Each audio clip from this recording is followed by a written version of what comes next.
Gaza और Yemen में भारी बमबारी। यमन का हुदैदा पोर्ट हमले में तबाह हो गया। कौन कर रहा है बमबारी? इजराइल कर रहा है। इजरायली जेट पर हूती के मिसाइल पलटवार भी हुए हैं। गाजा में 60 लोगों की मौत हो गई। रूबियो इस वक्त कतर में है, अमेरिका के विदेश मंत्री, और उनके कतर जाते ही यमन में इजराइल ने हमले कर दिए। चलिए इस बारे में आपको बताएंगे आगे, लेकिन अभी रूस और यूक्रेन की वॉर का बड़ा अपडेट। ज़ेलेंस्की ने एक बार फिर रूस को बड़ी चोट पहुंचाई है। लेनिनग्राद में यूक्रेन ने ड्रोन से एक रिफाइनरी पर हमला किया है। हमले में रिफाइनरी में आग लग गई और हर दिन करीब 4 लाख बैरल तेल का प्रोडक्शन बंद हो गया। लेकिन इस प्रहार के बाद पुतिन के क्रोध का शिकार अब बहुत बन रहा है यूक्रेन। कीव में लगातार धमाके हो रहे हैं। यूक्रेन के कई इलाकों में भीषण हमलों की शुरुआत हो चुकी है। ज़ैपोरिज़िया से लेकर सूमी तक हमले हो रहे हैं, लेकिन यूक्रेन हमलों के बीच भी लगातार रूस पर पलटवार कर रहा है। यूक्रेन ने ऐसे ड्रोन बनाने का दावा किया है जिसे रूस गिरा ही नहीं सकता।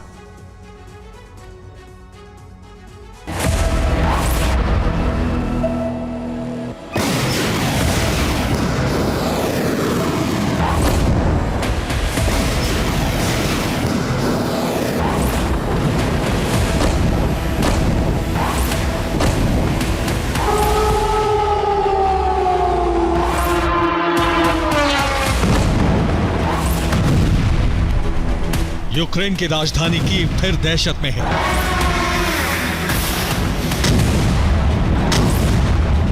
सड़कों पर सन्नाटा है और कीव की जमीन बार बार दहल रही है।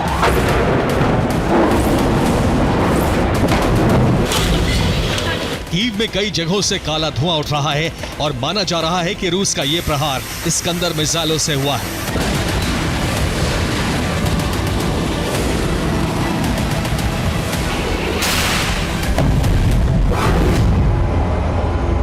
कीव में रूस की एक मिसाइल शॉपिंग सेंटर पर गिरी, जिसके बाद यहां आग लग गई। दूसरा हमला एपिसेंटर नाम के एक गोदाम पर हुआ। दावा किया जा रहा है कि यहां हथियार रखे गए थे।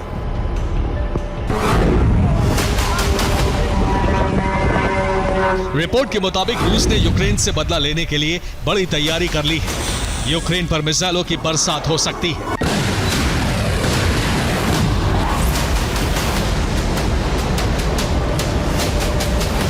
यूक्रेन लगातार रूसी बॉम्बर को ट्रैक करता है, जिसके आधार पर यूक्रेन में यह अलर्ट जारी किया गया है।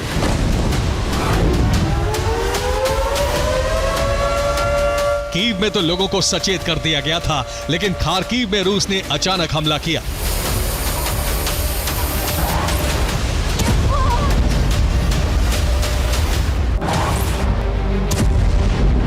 खार्किव में यूनिवर्सिटी की बिल्डिंग पर हमला हुआ। रूस खार्किव पर लॉन्ग रेंज ड्रोन से हमले कर रहा है। खार्किव में 4 लोगों के जख्मी होने की खबर है। रिपोर्ट के मुताबिक एयर डिफेंस को नाकाम करने के लिए रूस ने गेरान ड्रोन से ताबड़तोड़ प्रहार किया। इसके बाद मिसाइलें भी दागी गई।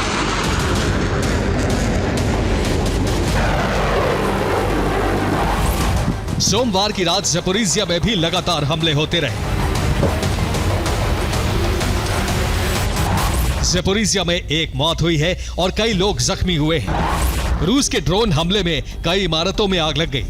ज़ैपोरिज़िया पर हमले का सिलसिला सुबह भी जारी रहा।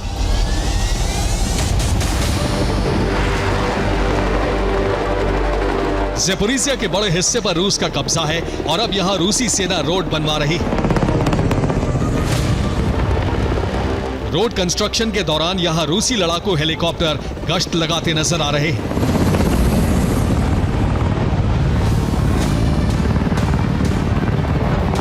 मिकोलेव में भी रूस की सेना ने हमला किया। यहां खेतों के बीच बने फार्म्स को निशाना बनाया गया।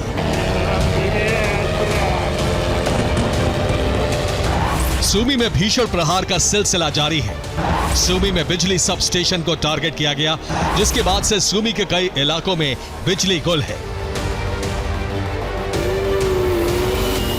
रूस आज रात इससे भी बड़ा हमला कर सकता है। इसकी वजह है रूस के लेनिनग्राद में जल रही ये रिफाइनरी।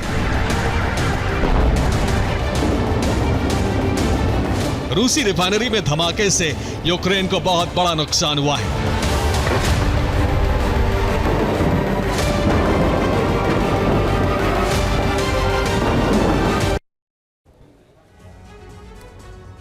तो यूक्रेन ने रूस में भारी तबाही मचाई है। रूस ने लेनिनग्राद के किरिशा तेल रिफाइनरी को निशाना बनाया है।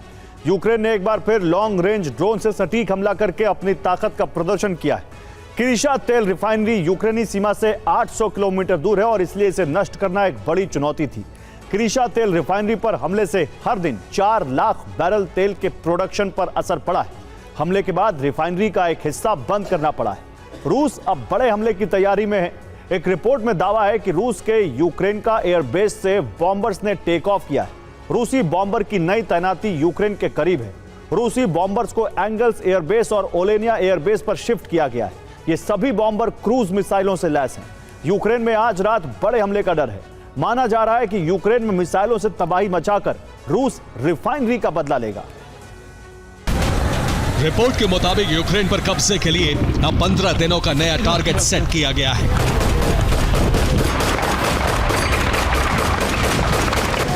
हमले के लिए यूक्रेन को अलग अलग सेक्टर में बांटा गया है। डोनेस्क, सुमी, ज़ेपोरिज़िया, खेरसोन, ये 4 इलाके टॉप टारगेट पर हैं। लेकिन खार्किव पर भी रूस का हमला जारी है। अब यूक्रेन को मुकाबले के लिए नई रणनीति तैयार करनी होगी।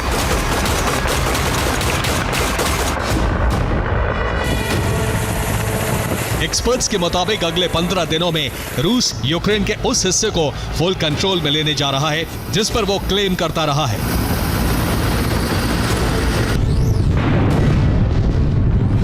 रूस कब्जे वाले इलाके में बॉर्डर बनाने की कोशिश में है। बेलारूस के रास्ते कीव पर हमले की भी योजना हो सकती है। युद्धाभ्यास के बाद भी रूसी सेना लंबे समय तक बेलारूस में रह सकती है। यूक्रेन रूस की इस कोशिश को नाकाम करने में जुट गया है। यूक्रेन ने रूस पर दबाव बनाने के लिए क्रीमिया पर हमलों की शुरुआत कर दी है।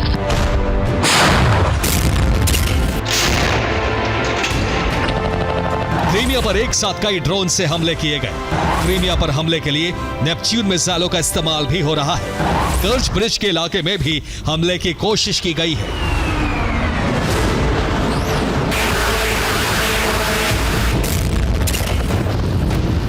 रूस को रह रहकर यूक्रेनी सेना नई चुनौती दे रही है। डोनेस्क में यूक्रेनी सेना ने फिर एक इलाके को मुक्त कराने का दावा किया है।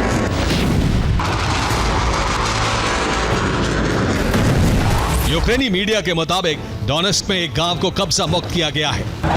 डोब्रोपिलिया के पास रूसी सेना से भीषण जंग हुई है। डोब्रोपिलिया और पेंट्विका से रूसी सेना को हटना पड़ा है। यूक्रेन ने दावा किया है कि आने वाला वक्त रूस के लिए चुनौतियों से भरा होगा।